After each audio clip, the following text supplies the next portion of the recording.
Muling nagpadala ang Amerika sa Israel ng pangalawang grupo ng mga barkong pandigma at mga fighter jets bilang karagdagang suporta habang naghahanda ang Israel na palawakin ang mga operasyon sa Gaza. Inilunsad naman ng IDF ang unang ground localized raid sa Gaza bago ang inaasahang malawakang ground invasion. Bago tayo magpatuloy mga kapatid, isang like lang po ang hinihingi ko para sa videong ito. Malaking bagay na po yan bilang suporta sa ating bawat ina-upload. Back to the video.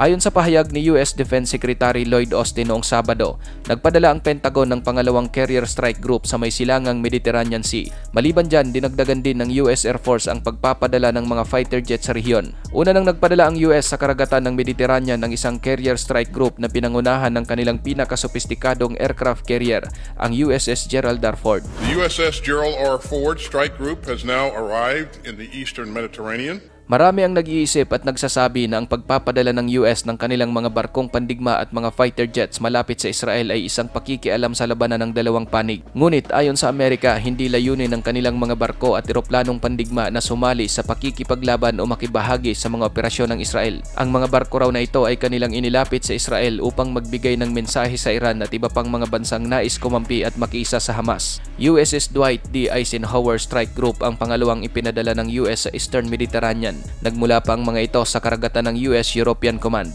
Ang USS Eisenhower ang sinasabing flagship ng naturang carrier strike group. Kasama nito ang guided missile cruiser at dalawang guided missile destroyers. Kayang mag-accommodate ng carrier na ito ng mahigit 60 mga aircraft kabilang ang mga FA-18 Hornet fighter jets. Samantalang ang USS Gerald R. Ford ay kaya namang mag-deploy ng nasa 75 mga aircraft. Ang dalawang grupo ng carrier strike group na ito na ngayon patuloy na nagbibigay ng suporta sa Israel ay hindi pa malinaw kung hanggang kailan magtatagal sa karagatan ng Mediterranean. Mainit na sa mata at tainga ng mga bansang kumakalaban sa Israel ang mga barkong pandigma ng US na inilapit sa Israel. Ngunit hindi pa rin nagtatapos dahil ayon sa US Air Force, magde-deploy din sila ng F-15E fighter jet at 18 ground attack jet sa rehiyon. Maliban dyan, naghahanda na rin umano ang 26 Marine Expeditionary Unit ng Amerika kung sakaling magkakaroon ng order na ipapadala sila malapit sa Israel upang palakasin ang postura ng puwersa ng US doon. Ang 26 Marine Expeditionary Unit ay isang rapid reaction force na may kakayahang magsagawa ng mga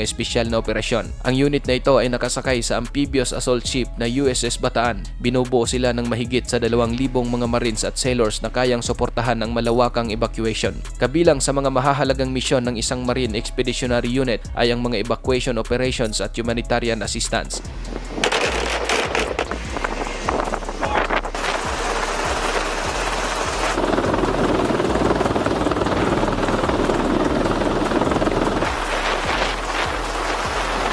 Samantala, sinabi naman ng Israeli Defense Forces na ang kanilang infantry forces at mga tangke ay tumawid na sa Gaza Strip para sa tinatawag na localized raids. Gagalugarin ng puwersa na ito ang potensyal na kalaban sa Gaza at maghahanap ng mga nawawalang Israeli. Ayon sa tagapagsalita ng IDF na si Rear Admiral Daniel Hagari, pakay din ng mga armored at infantry forces ng Israel na pigilin ang mga anti-tank guided missile squad na naglalayong pumasok sa teritoryo ng Israel. Binisita naman ni Prime Minister Benjamin Netanyahu ang sundalong Israeli sa frontline upang mas lumakas pa ang moral ng mga ito. Pinaalam din ng punong ministro sa mga sundalo na mayroon pang mga susunod na yugto ang kanilang pakikipaglaban. Ikaw kapatid, ano ang masasabi mo sa kaganapang ito?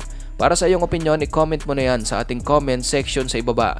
At kung nagustuhan mo naman ang video ito, paiwan naman ako ng like at pa-subscribe na rin sa ating munting channel.